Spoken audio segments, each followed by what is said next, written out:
Pertemuan Presiden Prabowo dengan Joko Widodo di Kertanegara 4, Jakarta Selatan turut disorot pengamat politik Rocky Gerung.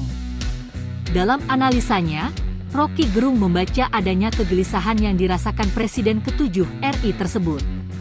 Hal tersebut lantaran dipicu anak sulung Wapres Gibran Rakabuming Raka dan menantunya, Gubernur Sumatera Utara, Bobi Nasution, tengah dirundung masalah. Jadi tetap orang mulai membaca apakah kegelisahan Pak Jokowi tentang keadaan anak-anaknya terutama Pak Gibran dan belakangan ada Pak Bobi Nasution yang adalah Gubernur Sumatera Utara, ujarnya melansir dari tribunnews.com, Minggu 5 Oktober 2025.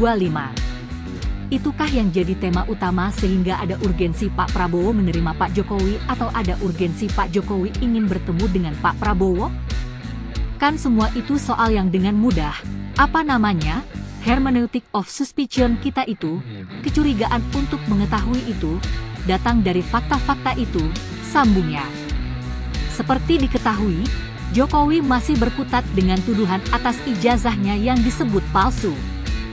Pakar telematika Roy Suryo dan sejumlah aktivis dan akademisi menjadi pihak yang paling getol menyuarakan bahkan sampai membuat buku putih untuk membuktikan ijazah Jokowi yang digunakan untuk mencalonkan diri sebagai presiden bermasalah.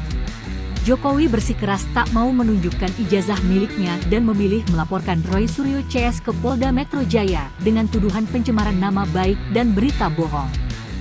Sementara Gibran kini tengah digugat secara perdata ke Pengadilan Negeri Jakarta Pusat terkait ijazahnya. Gibran dan KPU dinilai telah melakukan perbuatan melawan hukum karena ada beberapa syarat pendaftaran calon wakil presiden, cawapres, yang dahulu tidak terpenuhi. Subhan selaku penggugat meminta agar majelis hakim yang mengadili perkara ini untuk menyatakan Gibran dan KPU telah melakukan perbuatan melawan hukum. Subhan juga meminta agar majelis hakim menyatakan status Gibran saat ini sebagai wapres tidak sah.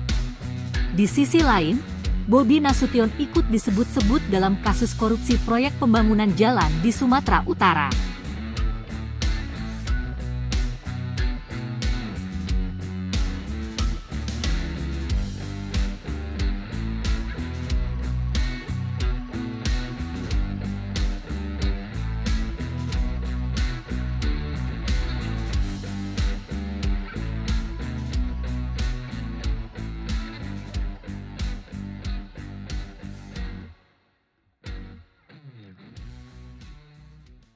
Download Tribun X sekarang, menghadirkan lokal menjadi Indonesia.